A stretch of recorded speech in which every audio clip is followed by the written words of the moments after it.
Pessoal, então, nós estamos gravando aqui. Eu já vou, então, dar início nessa mesa de comunicações do 5º Seminário de Estética e Crítica de Arte da USP, Sentidos na Asfixia. A gente está aí com... Hoje e amanhã vamos ter outras mesas redondas, outras comunicações, minicursos, até sexta, até amanhã. Queria agradecer a aceite do Paulo. O Paulo é professor doutor, né, da Universidade Federal de Santa Catarina. Enfim, o segundo comunicador, infelizmente, ainda não deu um retorno, então nós vou passar logo a palavra para você, Paulo. Um bate-papo, então, que bom. um bate-papo. Para amadurecer os argumentos, excelente, muito bom. Perfeito. E aí fica também a gravação para eventuais outras conversas, né? Então fica à vontade aí. Então tá. A gente, pelo que eu tinha lido, tinha 15 minutos. Posso me dar uns 20, Exato, então? claro. Tá. Legal. Tranquilo. Vou também pedir para compartilhar minha tela, tudo bem? Perfeito, você já está autorizado na setinha aí. Deixa eu só, então, achar aqui o arquivo.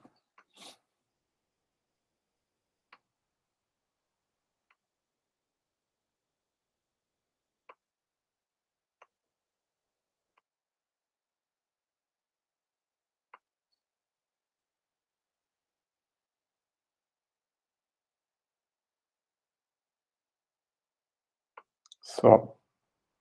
Tá. Tá aparecendo aí para vocês já, né? Tá. Ok. Então aí eu só não tô mais vendo vocês, mas vocês estão me vendo? Sim, você e a tela também. Tá. Será que eu consigo? Eu gostaria de ver vocês também, mas eu não sei se eu consigo fazer isso. Vocês sabem algum macete de tipo que eu apresente e continue vendo? Apresentar só Bom, tudo bem, deixa, vamos lá. O importante é isso. Ali nas 3 pontinhos aparece alguma coisa para você? Tela cheia? Deixa, não tem problema não, vamos lá. Tá Não tem problema não, vamos então. Bom, o título que eu coloquei, então, Os Levantes de Didi Uberman e um Saber Provido de Imaginação, ele tem como objetivo compreender as redefinições teóricas empreendidas, né, pelo Didi Uberman para trazer para o campo da estética o fenômeno do Sullivan, né, os levantes. Esse mesmo movimento positivo, ele vai nos deixar ver o que eu estou chamando de um conhecimento provido de imaginação. Né? Para tanto, eu dividi o trabalho em 3 momentos. Num primeiro, eu repasso os ajustes feitos por ele acerca dos métodos na história da arte, né? Uma história crítica da arte. Né? Num segundo momento, eu analiso como ele estende as suas análises, né, diante da imagem, e com análise detida de imagens, ao fenômeno do terror nazista. Né? E, por fim, então, eu chego ao Sullivan. Eu uso como estratégia também de análise me valer de alguns textos, né, fundamentais de algum desses momentos, de cada um desses momentos, e faço desses textos fios condutores desses momentos da minha análise. Tá? Então, vamos lá.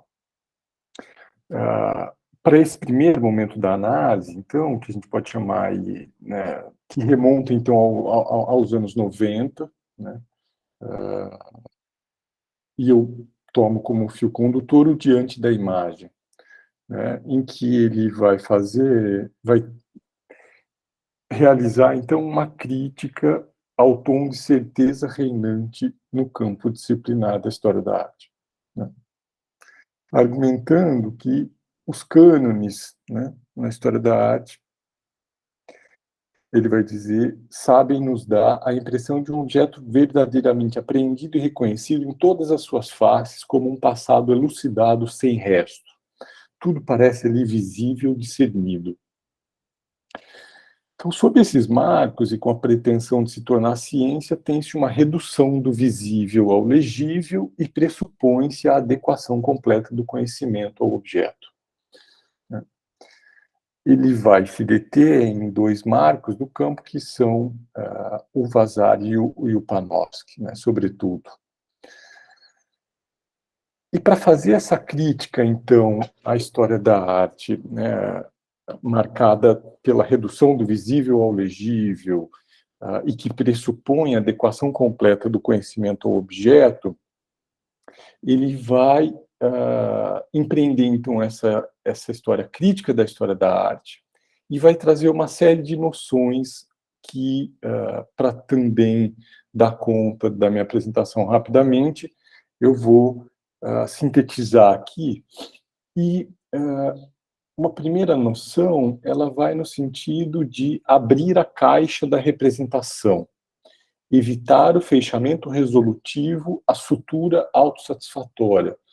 Estou citando diante da imagem, página 185, né, que vão ajudar, então, o Didier Berman a fazer uma crítica de consensos, digamos, consensos oficializados na história da arte. E esse primeiro operador, essa primeira categoria, é a de rasgadura, né, com qual ele mostra, diante da imagem, que é preciso mostrar a potência do negativo, né. E vai dizer ele, então, que a estrutura das imagens não é redutível a proposições da ordem do verdadeiro ou falso, do correto ou incorreto. Ela é atravessada e joga com as cópulas lógicas, mas as transborda, né? E ele vai dizer, o filósofo, né, sem ingenuidade, para além da representação, investe-se num trabalho muitas vezes regressivo, né, que nos leva de volta à matéria informe, ou então para um trecho que a elaboração das obras havia recoberto ou remodelado.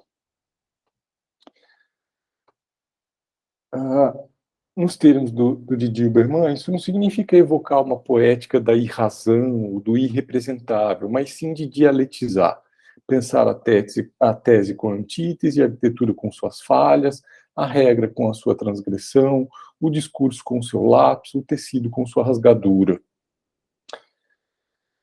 Um outro operador importante é a de sintoma, ou então sintoma cultural, que ele vai pensar não tanto com Panofsky, pois não se trata mais de buscar um significado intrínseco do objeto artístico, mas sobretudo com o Freud e o Cassirer.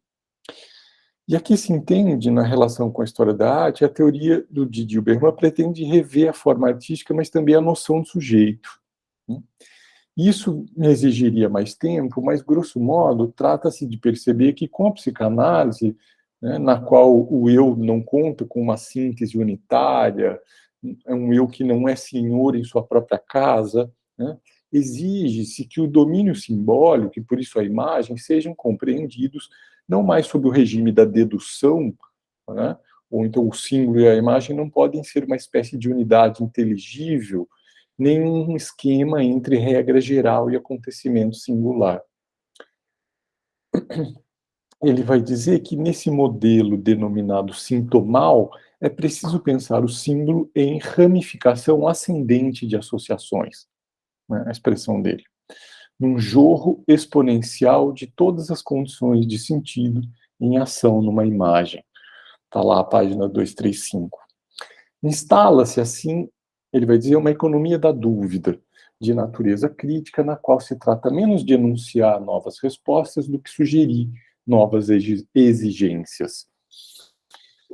Bom, o seu texto vai caminhar para o fim fazendo uma cartografia exaustiva dessas intensidades sintomais que rasgam, dilaceram o modo como as imagens foram e são vistas.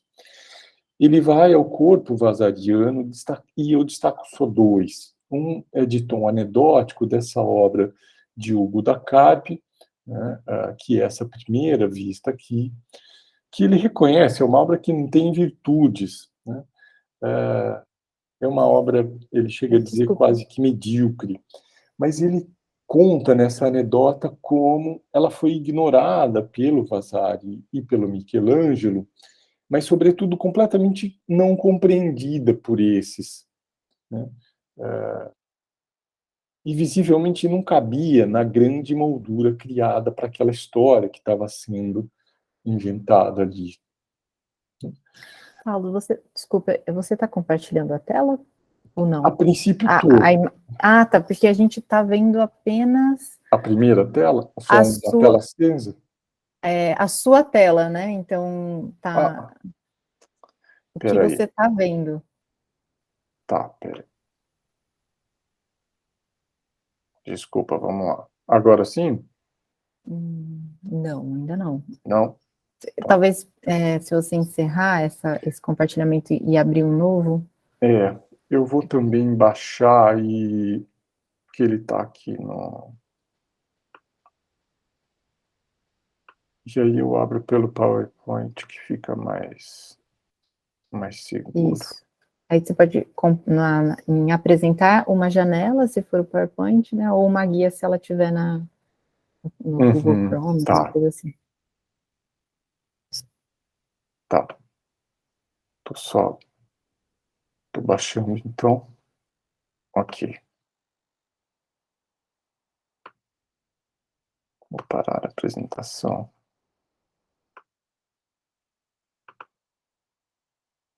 Já estou abrindo aqui o PowerPoint.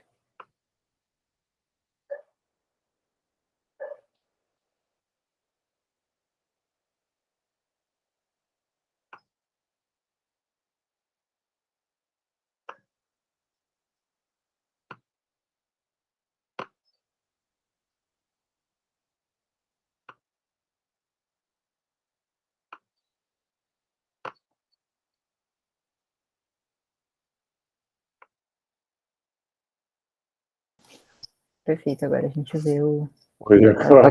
Uhum. Beleza. Espera que ele está entrando no modo slide. Então, essa primeira obra, né, do Hugo Dacá, que ele reconhece que é uma obra que ele chega a dizer um pouco virtuosa, né, mas que, de fato, nem o Vasari, nem o Michelangelo entenderam qual era a proposta, né, do Hugo Dacá em não usar nem pincel, mas usar o carvão e usar gravuras com panos e tal. Então, o que ele quer dizer é que eles nem se colocaram as questões que o Budacarp estava pedindo, digamos, né? Mas ele se detém também nesse trabalho, né, do Fra Angélico, Madonna das Sombras, que é uma obra bastante conhecida, mas ele vai se deter, em especial, nesse detalhe, né, em que foge, né, do modelo figural, né, e isso nos ajuda a entender uma outra categoria que ele coloca aqui, que é a da encarnação, né, a imagem como encarnação. Na medida em que ela torna presente, torna sensível o que é abstrato, né? A imagem, mais do que mimetizar, mais do que um papel figurativo, a imagem atualiza, refaz concretamente virtualidades, ela dá carne a uma ideia, e ela imprime nessa uma intensidade. E essas são propriedades do que a gente pode considerar uma imagem viva. Essa Ele vai chamar isso, então, mais adiante, de uma dialética da apresentabilidade ou também de uma dialética do sensível. E desse balanço no campo da história da arte, a gente precisa afirmar a atenção que, diante ou com a imagem, tem-se um saber que torna sensível e concreto e próximo, ao mesmo tempo que tensionado um conjunto aberto de virtualidades presentes nas rasgaduras e sintomas culturais. Desse balanço também é preciso notar que a experiência intelectual diante da imagem é atravessada, rasgada pelos impulsos da imaginação. Há, se a gente quiser mesmo, uma reaproximação, ou mesmo uma implicação recíproca das faculdades do saber e do imaginar, na qual o sujeito do conhecimento participa do fenômeno visual, né? E isso não é um exagero, isso é o modo como ele abre o, o seu texto à imagem, apesar de tudo, né? Para saber é preciso imaginar-se.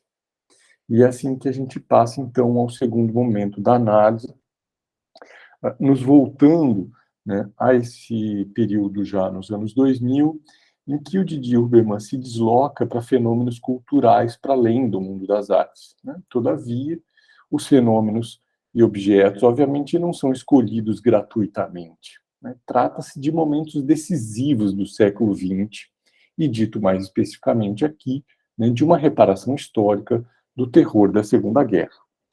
Desse modo, o Didi Huberman reconstitui e descreve de modo muito detido, denso, como um etnógrafo em campo, o terror das câmaras de gás do crematório 5 de Auschwitz.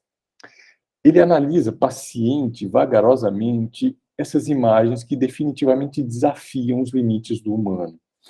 As imagens não nos deixam recair na posição já consolidada, segundo a qual a experiência nazista foi da ordem do inimaginável. Essa é a posição que ele vai combater ali ao longo do livro, né? A de que a experiência nazista foi da ordem do inimaginável. Ele vai defender, sim, não é preciso, para saber, é preciso imaginar. E ele vai descrever, então, essa cena, né, na qual a captação dessas imagens exigiram todo um dispositivo de vigilância, né? O telhado do crematório foi propositadamente danificado para que alguns membros da equipe fossem enviados para o reparar, e lá em cima o fotógrafo teve, ou melhor, lá, e aí o fotógrafo teve que entrar na câmara de gás, né? Ainda provavelmente não completamente esvaziada de suas vítimas, né? O ângulo, a obscuridade, onde se encontra, protegem. A segunda, uma das imagens é mais frontal e mais próxima, obviamente mais arriscada e mais nítida, né? Como se o medo tivesse por um instante desaparecido diante da necessidade desse trabalho. Arrancar uma imagem.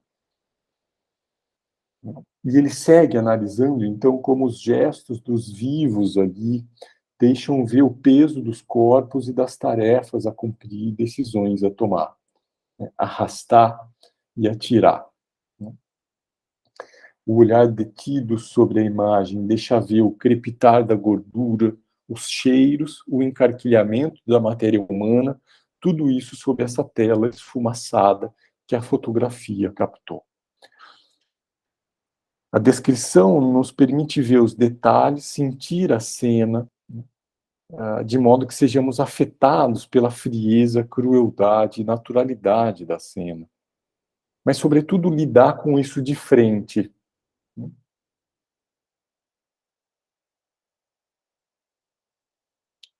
E dirigem-se ao inimaginável e refutam-no de maneira mais dilacerante possível, na página 33. Essa análise, essa reconstituição dessa cena, né, ela é feita, então, por essas duas imagens que aparecem inicialmente uma em cada tela, e depois aparecem as duas juntas, e depois aparecem elas invertidas, né? Ele traz também essa imagem, né? Ele lembra também detalhes de que essa máquina fotográfica chegou pelo segurança do campo, né? E a foto foi tirada por Alex, de sobrenome desconhecido. e o filme da foto saiu do campo no interior de uma pasta de dentes e levado à resistência polonesa. Mas com esse dilaceramento do inimaginável, o que quer o Didi Berman? Apenas nos chocar? Não, é um modo de fazer jus àquelas vidas.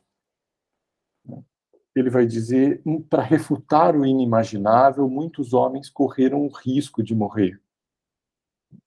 E ele lembra que o isolamento do mundo exterior fazia parte das pressões psicológicas exercidas sobre os prisioneiros. E entre os esforços para se defender contra o terrorismo psíquico, contavam, então, evidentemente, as tentativas para romper o isolamento. E mais adiante ele desenvolve com Bruno Bettelheim que na obra O Comportamento Individual de Massa em Situações Extremas, ele cita, o campo de concentração era um laboratório onde a Gestapo aprendia a desintegrar a estrutura autônoma dos indivíduos e a quebrar a resistência civil. E com a Arendt, ele lembra que se tratou de laboratórios de dominação total. Portanto, levar aquelas imagens era fundamental à moral dos detidos. Essa necessidade foi um gesto de resistência, um gesto de vida. Por muitas razões, mas a que mais bem sintetiza o argumento do Didi Berman foi dada por Godard. No Histórias dos Cinemas, ele vai dizer porque o esquecimento do extermínio faz parte do extermínio.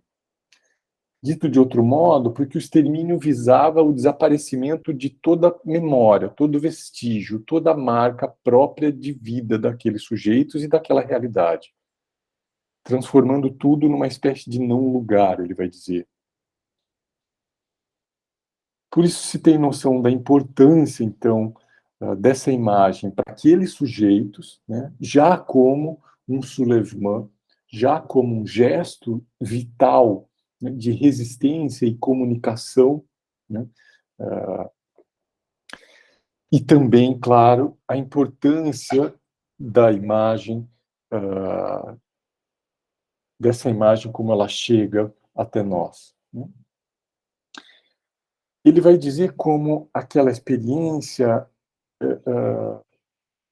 de transformar aquilo tudo numa espécie de não lugar, né, de um desaparecimento completo, implicou, inclusive, violentar a língua por meio de um desvio perverso.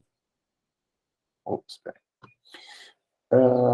não por acaso, os campos eram chamados de solução final, e a morte por gaseamento de tratamento especial.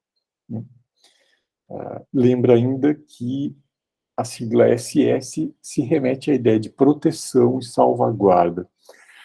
Ou seja, com o desejo de desaparecimento completo e de perversão completa da língua, a experiência nazista buscava o inimaginável, o indizível, o incomunicável.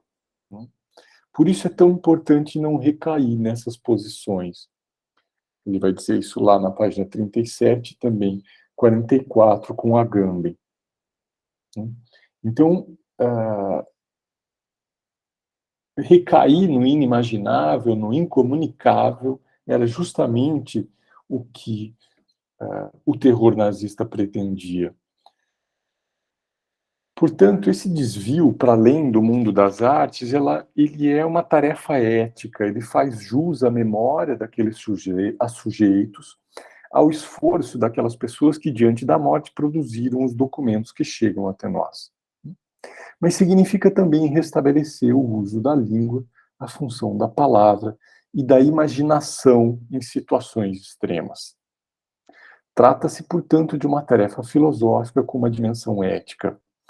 E o Didier fala mesmo numa ética das imagens, página 256 e 257.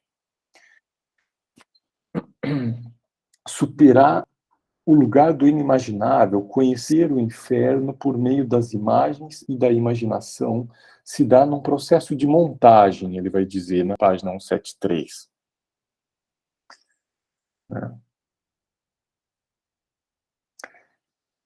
E por que para o Didier Berman a montagem é o próprio modus operandi da imaginação. Ele vai dizer ali, a imaginação não consiste em imiscuir-se passivamente numa só imagem. Trata-se, ao contrário, de pôr o múltiplo em movimento, de não isolar nada, de fazer surgir os hiatos e as analogias, as indeterminações e sobredeterminações em jogo nas imagens. Veja que ele está colocando aqui de novo o método, né, da ramificação ascendente, né, e da rasgadura agora para essas imagens. Como eu falei, a montagem acontece, inclusive, né, na apresentação dessas imagens no livro. E aí, trago mais uma passagem ainda do Imagens Apesar de Tudo, já para nos preparar, então, para entender o Suleyman. Ele vai dizer na página 173 e 174. A imaginação não é, como frequentemente acreditamos, abandono às miragens de um único reflexo, mas a construção e montagem de formas plurais postas em correspondência. É por essa razão longe de ser um privilégio do artista ou uma pura legitimação subjetivista. Ela é parte integrante do conhecimento no seu movimento mais fecundo, ainda que porque o mais arriscado. O seu valor heurístico é incomparável. Warburg e o seu Atlas Mnemosyne, Walter Benjamin, seu livro das passagens, Georges Bataille, sua revista Document, revelaram, entre outros exemplos, a fecundidade de um tal conhecimento através da montagem. É um longo trecho, bastante elucidativo, mas eu paro por aqui. Só lembrando, como ele destaca, que se trata de um conhecimento delicado, como tudo que diz respeito às imagens, simultaneamente repleto de armadilhas e pejado de tesouros. Bom, então é preciso aqui acumular essa síntese da imaginação como montagem, né? E entender, então, a estética novamente como aquilo, tudo que envolve o sensível, uma história das artes, mas, sobretudo, uma história visual, a partir de um trabalho com imagens, com atenção etnográfica e descrição densa. Né?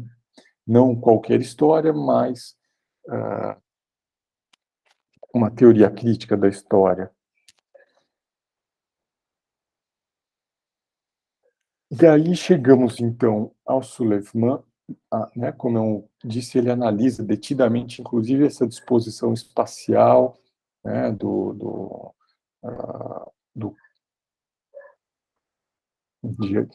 crematório 5. E analisa também, ao final, já em tom de como esse gesto de Suleyman de resistência, né, do comunicar aquela experiência, foi elaborada já nas artes, em especial no cinema, né, ele vai trazer aí o Godard, e é essa primeira imagem que está lá no livro Imagens Apesar de Tudo, né, naquele contexto, e que vai ser levado também para o contexto da exposição Suleyman. E, bom, olha, se a montagem está no cerne de um paradigma, ele chama epistemo-crítico, né, se ela é intrínseca a um saber imaginativo, é de se esperar que uma curadoria de uma exposição também ou seja, né, é por montagem que se constrói, então, essa exposição. Né? Ele vai dizer e, então, bom, temos aí os elementos desencadeados, né, e alguns tópicos, então, que o acompanham em trabalhos anteriores, aparecem aqui. Né? Então, os elementos desencadeados, os gestos intensos, as palavras exclamadas, os conflitos acalorados. Mas é já, então, me valendo também desses recursos dados as condições dadas pelo de Dilberman, que eu vou me aproximando do fim aqui da minha apresentação, mostrando, então, como ele tem as condições já para transitar, então, entre o mundo e o campo estabelecido das artes, né, e esses fenômenos culturais para além dela, com alguns desses tópicos que ele vai acumulando, né? Como eu falei, essa imagem que estava colocada no Imagens Apesar de Tudo aparece aqui e se torna mesmo um tópico, né? Dos gestos intensos, das bocas que gritam, né?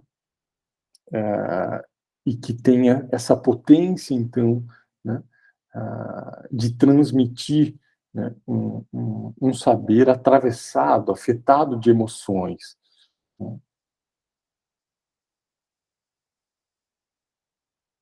E ele mesmo, então, vai aproximando, né, essas imagens e, de novo, baralhando, né, esse campo das artes e fenômenos culturais para além delas, né?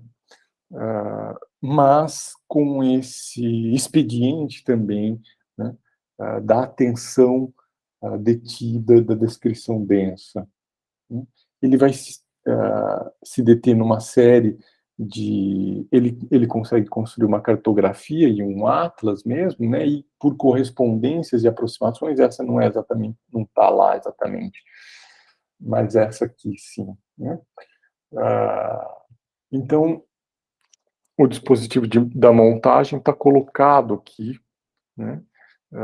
E ele vai falar numa poética da política, mas não uma estetização da política, né? Então, as aproximações permitem, nos deixam ver esse movimento em direção ao regressivo, em direção aos materiais próprios desses fenômenos, né? E vai trazendo também, claro, momentos da história das artes nos quais esse baralhamento entre arte e vida também está colocado, né? Portanto, o baralhamento entre o campo das artes e para além dela já está colocado também por esses próprios artistas, né? Então, a gente está falando aqui desse movimento em direção ao espaço, né, do Hélio Oiticica, né, as suas experimentações com os parangolés, né? Mas esse trabalho do Roman Singer, Ban Ruja,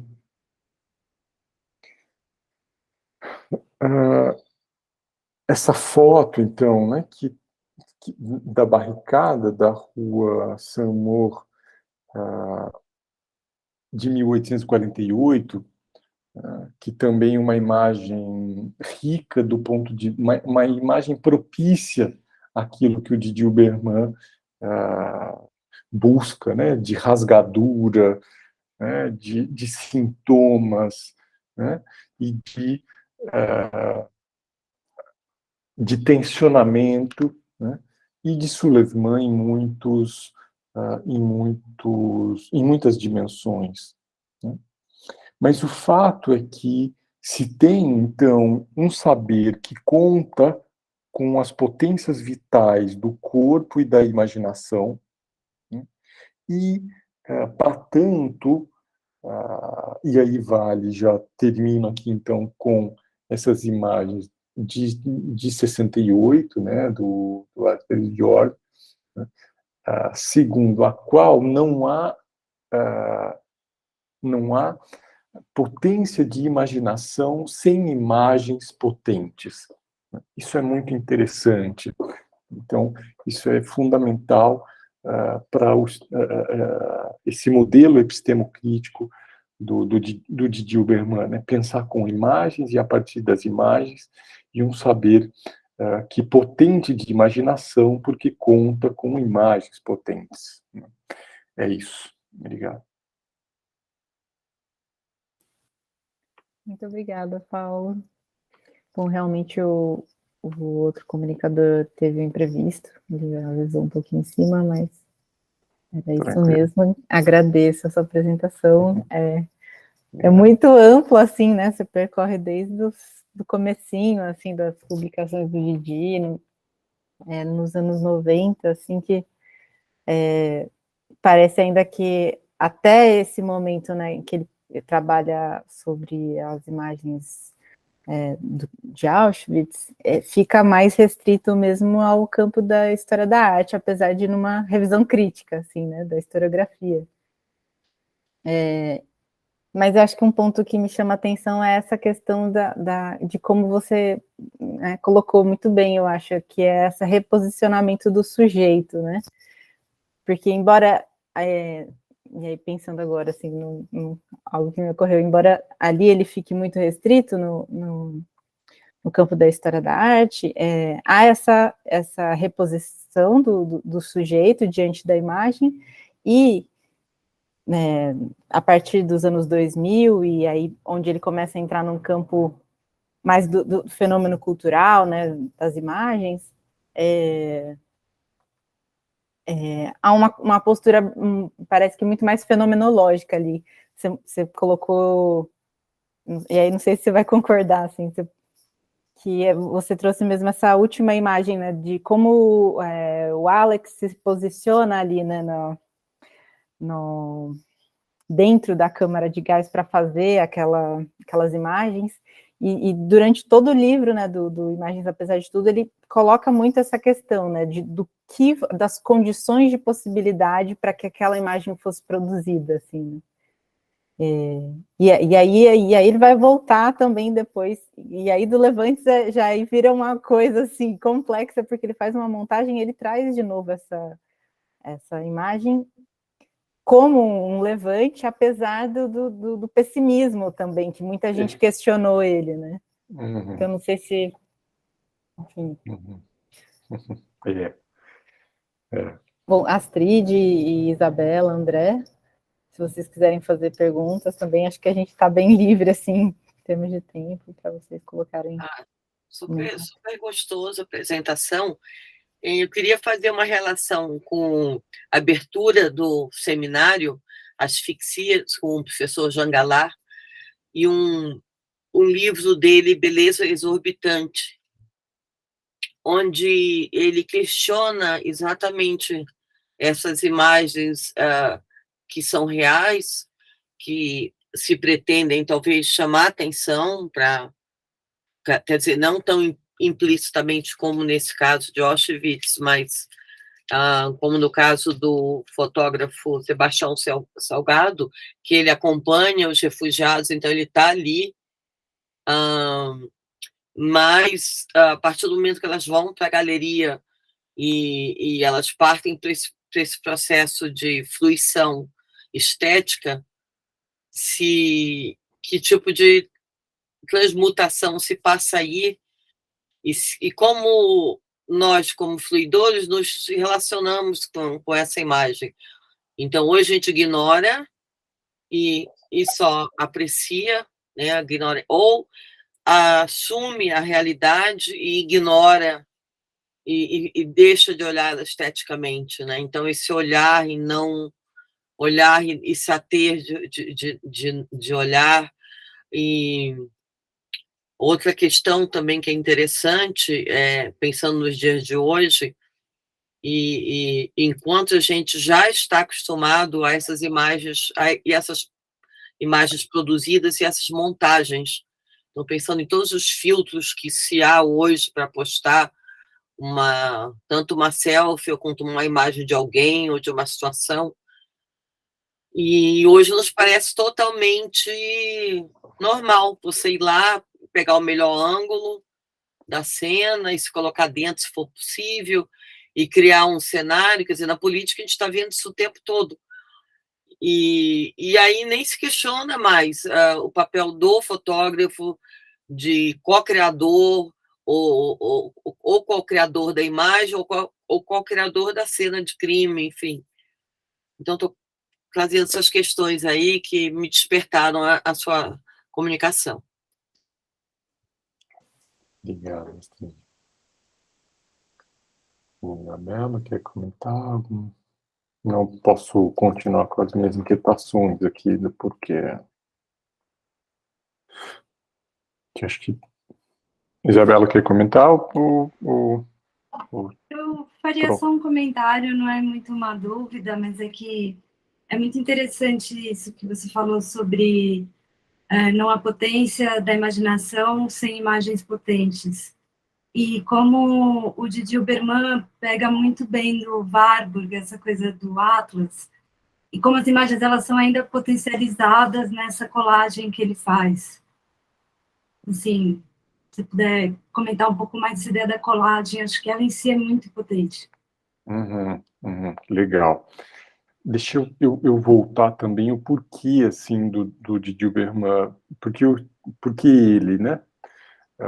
O Sulevman, a exposição acontece, então, num período que, para mim, é um período de contradições acirradas, né? A gente está ali naquele contexto pós-crise de 2008, uma crise econômica sistêmica global, que a gente tem uma onda de mobilizações, né, que vai aí do Occupy Wall Street ao Black Lives Matter, né? Se a gente quiser. E o que me interessou muito, volto aqui, então como esse... Bom, primeiro, como pensar a estética, então, realmente como um campo que envolve o sensível, né, e não só o mundo das artes, né? E claro, o Rancière nos ajuda também, etc, etc, né? Então, esse é um primeiro ponto que eu acho que o Didi Uberman nos ajuda muito, e muito mais do que o Rancière, para quem trabalha, né, com uma cultura visual, né? E aí eu acho que isso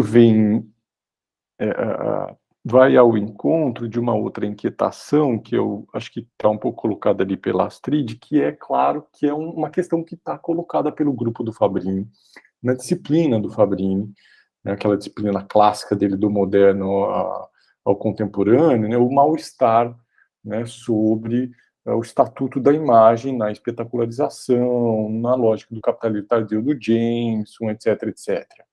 Né?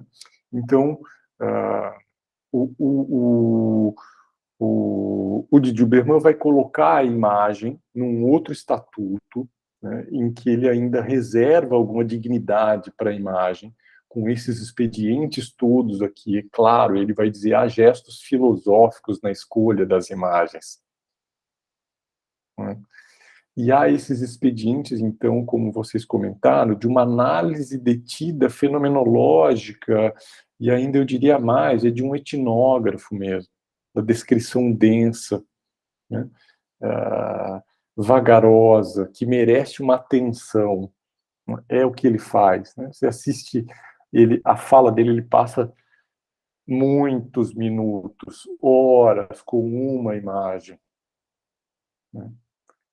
Você vê o método funcionando, né? Então, há uma escolha filosófica da imagem e há essa atenção, né, da descrição densa, né? E o mal-estar aí, então, de algum modo, ele resguarda um estatuto para a imagem, né, que dá uma certa dignidade para a imagem, no seu valor heurístico, no seu valor de conhecimento, né, o que é muito interessante, muito importante. E preciso dizer, claro, eu venho também num diálogo com o campo da arquitetura, né, em que a presença do visual é muito mais forte, né, a presença de imagens é muito mais forte. E um outro é que esses expedientes analíticos, eles nos ajudem a entender essas bordas, essas rasgaduras que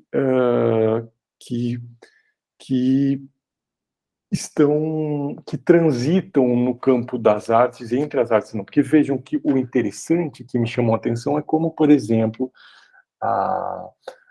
o fenômeno do Occupy Wall Street foi parar na Documenta de Caso. Isso era uma coisa interessante, e de volta também, esse período em que São Paulo também é uma efervescência de mobilizações, pós-junho de 2013, em que eu acompanhava movimentos de juventude em que há uma estética, uma poética da educação popular e do estar junto, e do estar na rua, da relação com a cidade,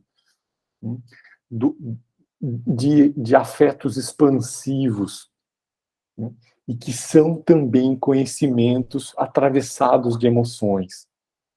Então é como se ele conseguisse, desse modo, construir um conhecimento que seja vivo, provido de imaginação e expansivo.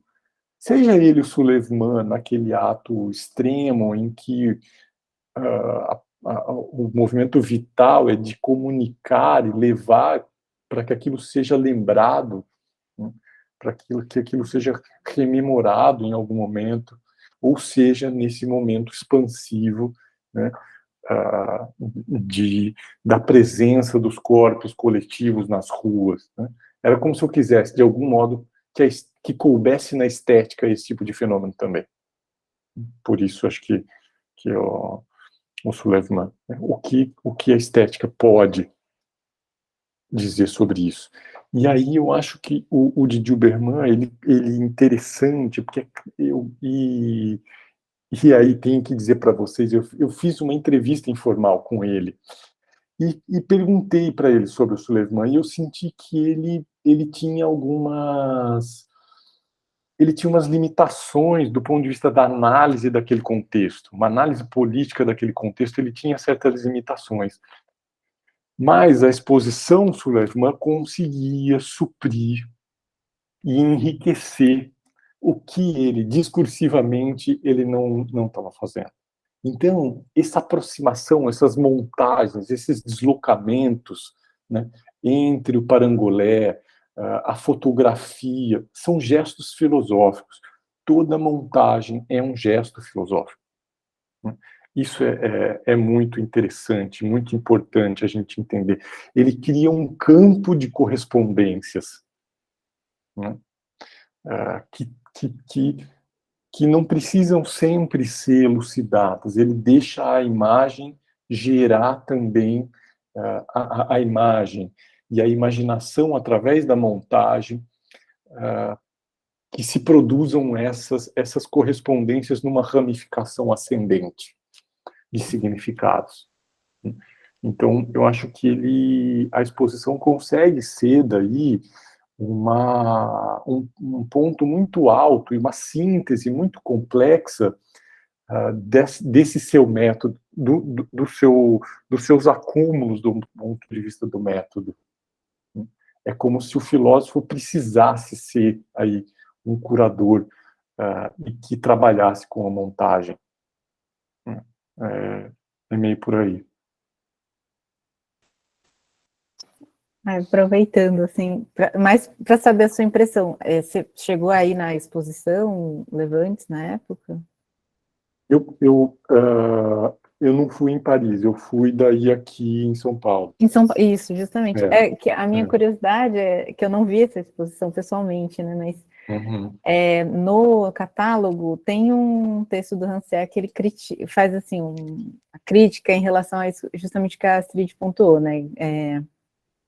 Levantes dentro de galerias, dentro de um museu, né? Não faz revolução, assim, né? Claro.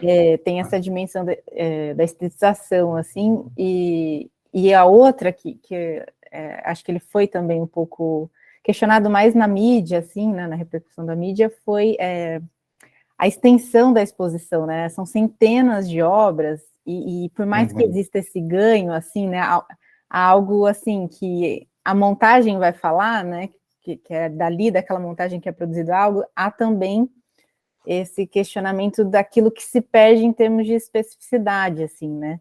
Então, por exemplo, ele colocar as 4 imagens lá do Sonderkommando, de Auschwitz, foi problematizado, assim, né? Como que você, ao mesmo tempo, meio que como se você equiparasse essas diversas imagens, assim, né? Esse perigo, né, de homogeneização ao mesmo tempo, né?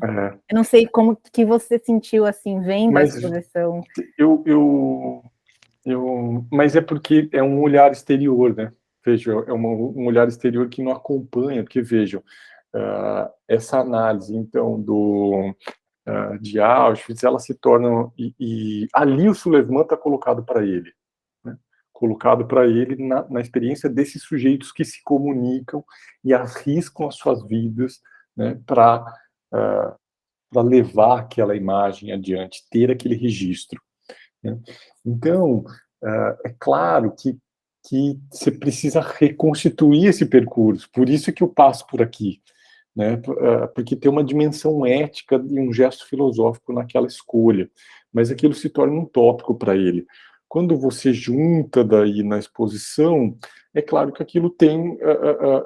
e ele assume esse risco, né, de que as imagens vão recair numa ramificação ascendente, né, de associações, elas podem correr esse risco.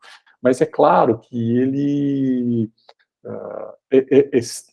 isso só acontece se você olhar para a exposição sem conhecer né, como aquilo veio se estruturando nos tópicos para ele. Esse é um primeiro ponto.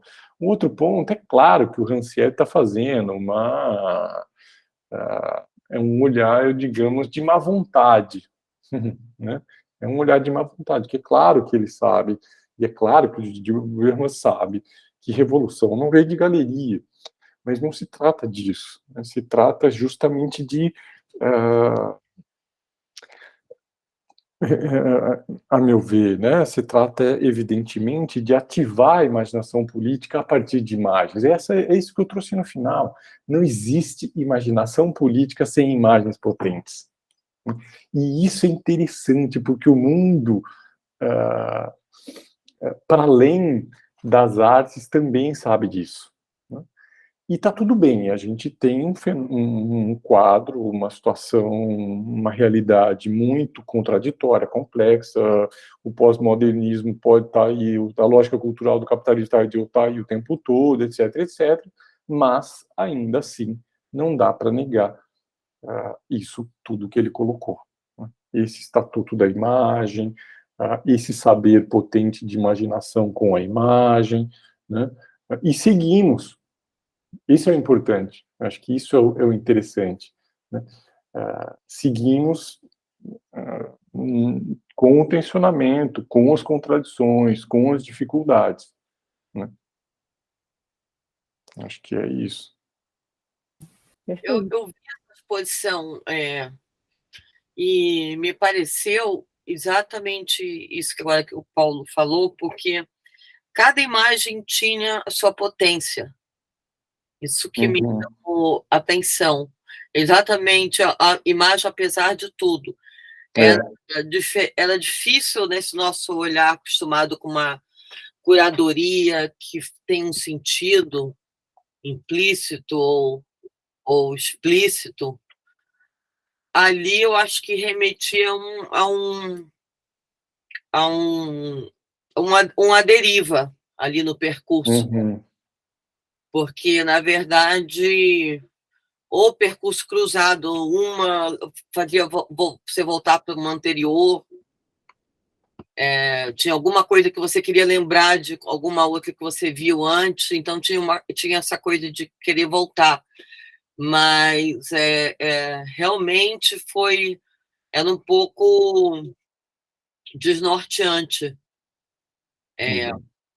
E como também, se você assistisse um pouco a história do mundo ali, eu sentia um pouco isso, assim, como se minha memória tivesse ali, essa memória desassociada ou com associação, pensando aí Freud, né, uma associação selecionada, uma seleção, mas um pouco disso, sabe, aquele referencial imagético que você conhece, ou porque você viveu, ou porque você viu num livro, ou porque você passou numa esquina e viu aquela cena, ou você viu num filme. Então, isso, a montagem da exposição em si, o espaço cenográfico, ele era uma caixa preta, na verdade. Então, ele anulava e te colocava naquele interior mesmo. Foi interessante. Me foi assim. E, claro, veja que ele tá ciente, né? Veja a passagem que eu trouxe aqui. Deixa eu voltar aqui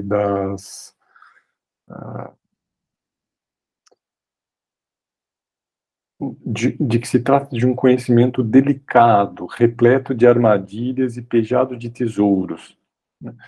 Ele está ciente de que uma montagem, e ele traz isso em outras passagens, ela mesma coloca em crise a mensagem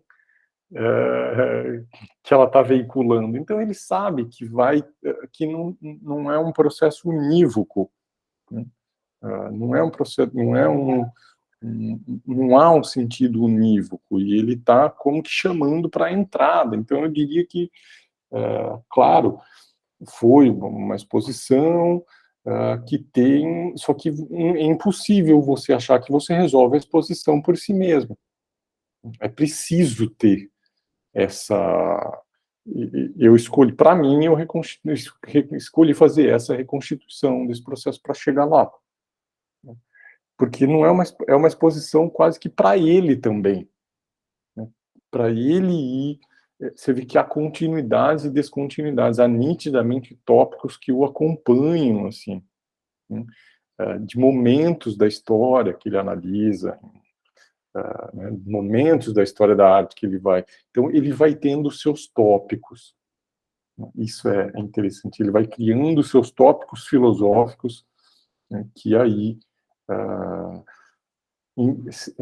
ultrapassam, inclusive, que eu vejo que interessante, Marcelo, como quando ele, no debate sobre Auschwitz, ele ali não é mais um historiador da arte, ele está entrando num debate filosófico sobre teoria da história. E aí, aquele fenômeno, aqueles objetos, ele vai trazer de volta para o campo da estética, e ele volta a ser um historiador das artes. Esse é o filósofo por excelência, né? Ele tem os seus tópicos e ele vai transitando entre os campos, né?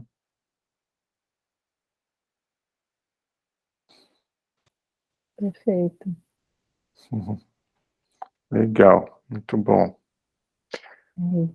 Agora, só para eu meter um pouco a colher aí no que a gente lembra no nosso papo sobre a sua pesquisa e tal, né, Marcelo? E para mim é uma tarefa um pouco indigna se a gente for buscar as heranças filosóficas dele. Sabe, estava falando se mais Vargo, se mais Benjamin, porque essa é uma preocupação nossa, uma preocupação de comentador, né? E ele não tem essa. Claro que ele vai mostrando suas afiliações, ele transita facilmente entre uma filosofia francesa e a teoria crítica sem problemas, o que para nós pode ser um problema, né? Mas ele vai construindo o seu modo de fazer filosofia, e eu acho que assim a gente tem que lidar e enfrentar isso, né?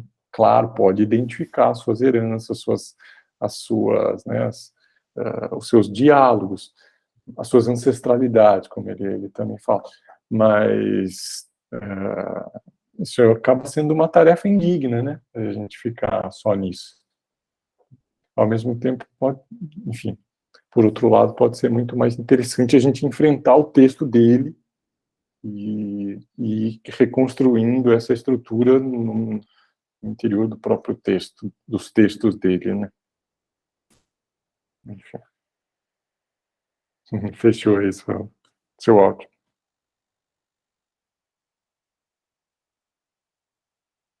Tá fechado, seu áudio.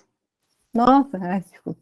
Ele é mais um ensaísta, assim, nesse sentido, né, de ficar montando com as referências que outra coisa, e criando a sua própria, assim, né, com certeza isso eu estou de acordo. Eu acho que é uma limitação minha de, num primeiro momento, assim, que não tinha uma formação nem da filosofia, nem da história da arte, de lidar com todo esse arcabouço, assim. Ah, sei. Com certeza. Mas legal. Paulo, será que não é frutífero? Será que dá para ler o Didi Uberman sem o Vargo e sem o Benjamin? É assim, uma dúvida. Eu acho que essa era uma... Você quer dizer, ler o Didi Uberman sem ter lido o Walter Benjamin, que você quer dizer? Eu acho que assim... Entender como eles fazem parte da lógica dele, né? Assim, da construção da própria lógica. Eu daria uma resposta que os professores dão, assim, que assim, você pode ler o Benjamin do Didi Uberman e o Warburg do Didi Uberman, sabe? Para que a gente não recaia, porque senão a gente vai sempre voltar no Platão e no Aristóteles, no limite, sabe? É um caminho sem fim. A digressão é um caminho sem fim. Então eu diria que é preciso que a gente leia o Didi Uberman. Ok, tudo bem, o Vargas li pouco, o Benjamin é um autor para mim, realmente, mas se a gente for cruzando os trabalhos eu não estou expondo aqui, mas para mim ele é muito benjaminiano, claro, o Didi Uberman, principalmente nas fases mais recentes, ele é muito benjaminiano, mas se a gente for buscando alguns elementos de como ele fala de uma história crítica da história, o trabalho do negativo, né? A gente vai vendo como há ali há um Benjamin muitas vezes sem ser dito. E também é o Benjamin do Didi Uberman. Então, eu vou meio por aí, para a gente sair da angústia, na realidade. Estou dialogando aqui de novo com o Marcelo, para que a gente possa... porque senão a gente vive num movimento digressivo, né? Faz sentido, Isabela? Ou você acha que eu estou forçando o argumento?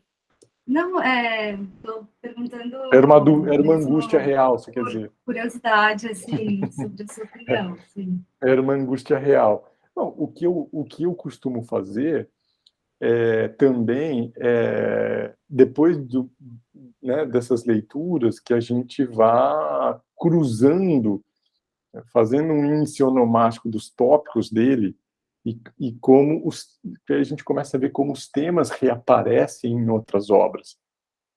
Então, você ter o Didi Uberman explicando a si mesmo, né, através dessas intertextualidades. Né? Ele fala muito... Não, perdão, desculpe. Ele fala muitas vezes assim, as lições... quando as imagens tomam posição, ele vai falar a lição de Benjamin, a lição de Warburg, ou seja, é o que ele está absorvendo ali, como ele está absorvendo ali.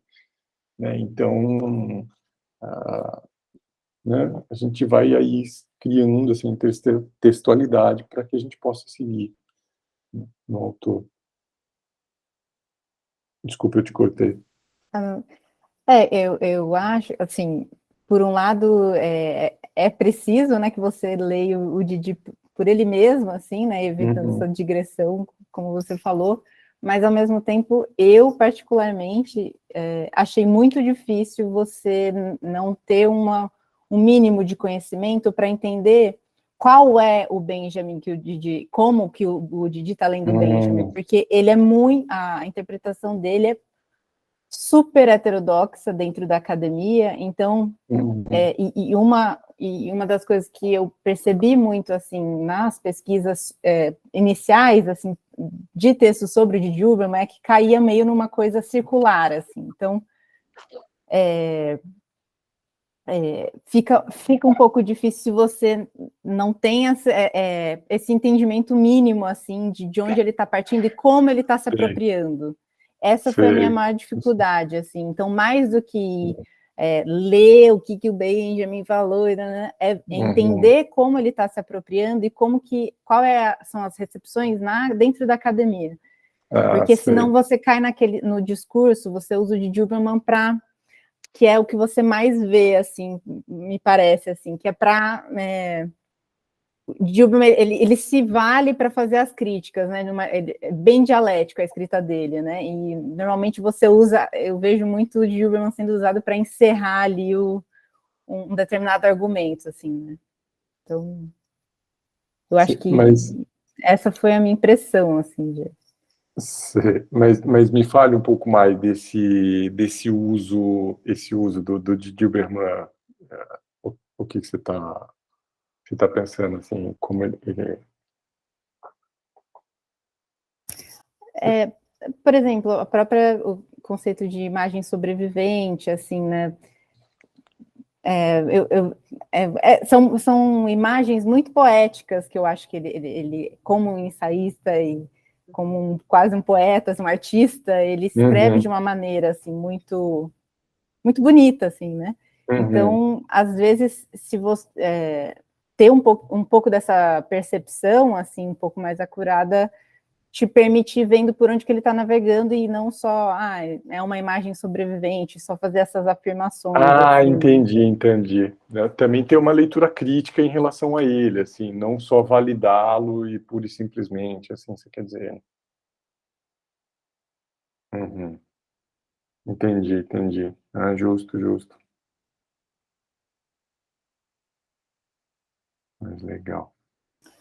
Bom, pessoal, se tiverem mais algum comentário, colocação. Mas muito bom. Gostei bastante. Depois me atualiza aí do seu trabalho também, Marcelo.